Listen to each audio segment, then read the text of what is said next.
Assalamualaikum.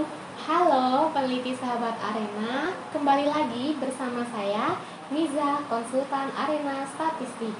Pada video kali ini saya akan membagikan bagaimana cara membaca R-tabel atau menentukan R-tabel. Untuk itu jangan kemana-mana ya, simak terus video ini sampai selesai.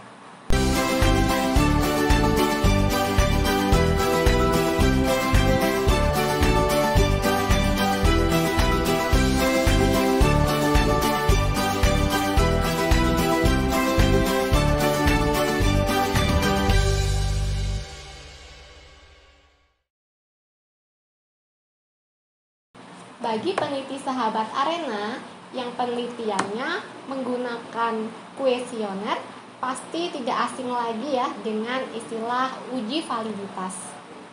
Nah, uji validitas sendiri bisa dilihat dari dua cara, teman-teman.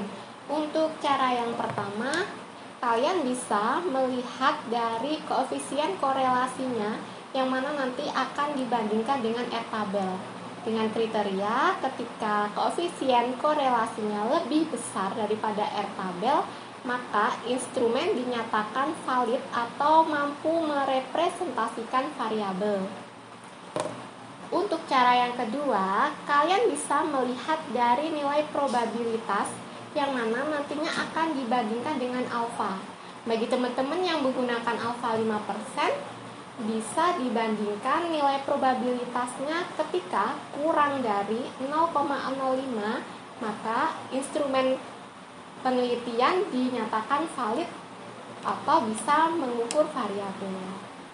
Nah, banyak sekali peneliti yang ingin melakukan uji validitasnya dengan cara melihat koefisien validitasnya dibandingkan dengan R-tabel. Namun, masih banyak peneliti yang bingung bagaimana cara menentukan R-tabel dan bagaimana cara membaca R-tabel. Berikut akan saya tunjukkan bagaimana cara membaca R-tabel. Nah, jadi seperti ini ya, teman-teman, kurang lebih tampilan R-tabelnya.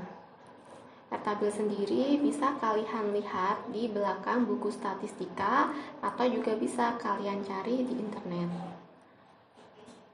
Untuk kolom yang sebelah kiri berisikan nilai DF. Nilai DF sendiri didapatkan dari N atau jumlah sampel dikurangi 2. Sedangkan pada kolom sebelah kanan kolom DF berisikan tentang taraf nyata atau nilai alfanya.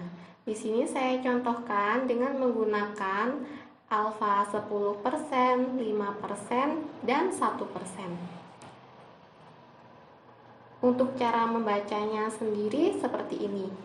Ketika teman-teman mengujikan uji instrumen ke 30 responden, maka nilai DF-nya akan diketahui 30 dikurangi 2 yaitu 28.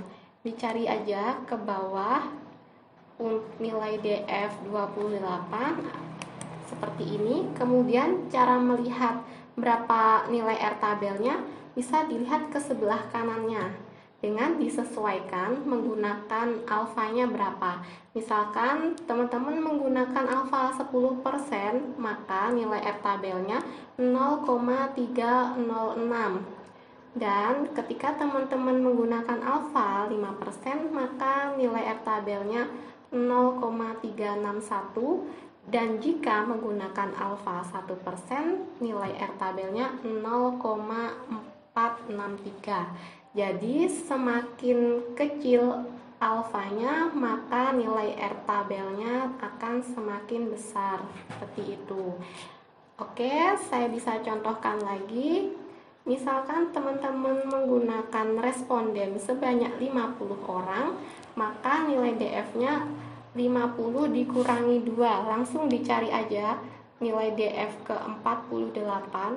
Nah, di sini sama seperti tadi, untuk melihat nilai R-tabelnya bisa ke sebelah kanan disesuaikan dengan menggunakan alfanya berapa. Misalkan menggunakan alfa 10%, maka bisa diketahui nilai R-tabelnya sebesar 0,235. Ketika teman-teman menggunakan alfa 5%, berarti nilai R tabelnya diketahui 0,279. Dan ketika menggunakan alfa 1%, maka diketahui R tabelnya 0,361 untuk 50 responden. Seperti itu. Bisa disimpulkan bahwa semakin menggunakan banyak responden, maka nilai R tabelnya akan semakin kecil daripada dibandingkan dengan menggunakan sedikit responden, maka nilai R tabelnya akan semakin besar. Seperti itu, teman-teman. Nah, jadi seperti itu cara membaca R tabel. Gimana? Mudah kan? Jika ada yang ditanyakan, kalian bisa menuliskan di kolom komentar. Semoga video kali ini bermanfaat. Jangan lupa untuk like, subscribe, dan share ke semua teman kalian supaya video ini lebih bermanfaat. Saya Niza undur diri bersama Arena Statistik. Research pasti mudah.